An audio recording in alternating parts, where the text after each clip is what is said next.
In the 7th year Jehoiada showed his strength.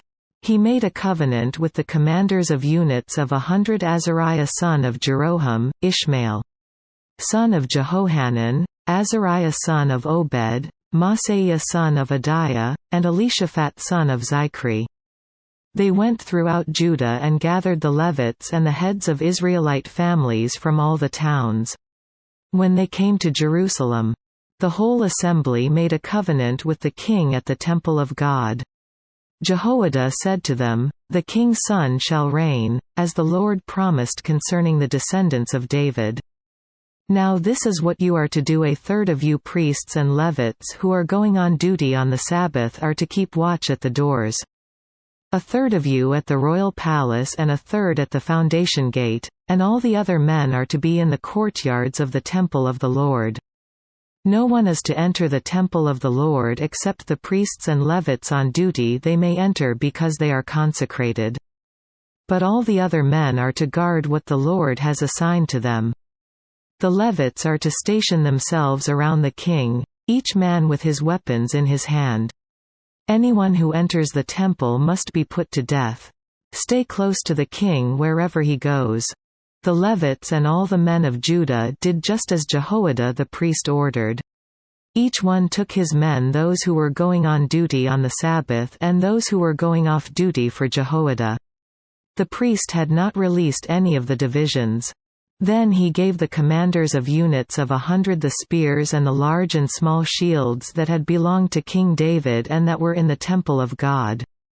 He stationed all the men, each with his weapon in his hand, around the king near the altar and the temple, from the south side to the north side of the temple. Jehoiada and his sons brought out the king's son and put the crown on him. They presented him with a copy of the covenant and proclaimed him king. They anointed him and shouted, "Long live the king!" When Athaliah heard the noise of the people running and cheering the king, she went to them at the temple of the Lord. She looked, and there was the king, standing by his pillar at the entrance. The officers and the trumpeters were beside the king. And all the people of the land were rejoicing and blowing trumpets, and singers with musical instruments were leading the praises. Then Athaliah tore her robes and shouted, "Treason! Treason!"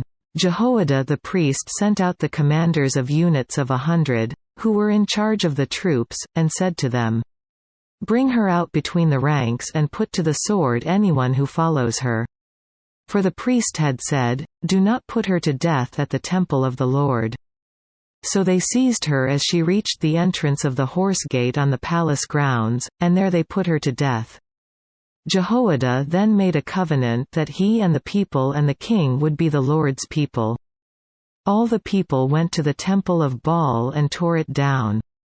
They smashed the altars and idols and killed Mattan the priest of Baal in front of the altars.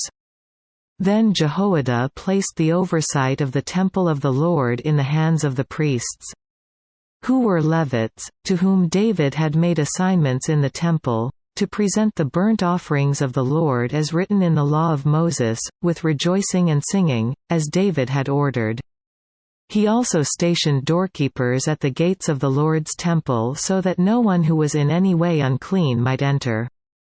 He took with him the commanders of hundreds, the nobles, the rulers of the people and all the people of the land, and brought the king down from the temple of the Lord. They went into the palace through the upper gate and seated the king on the royal throne. And all the people of the land rejoiced. And the city was quiet, because Athaliah had been slain with the sword.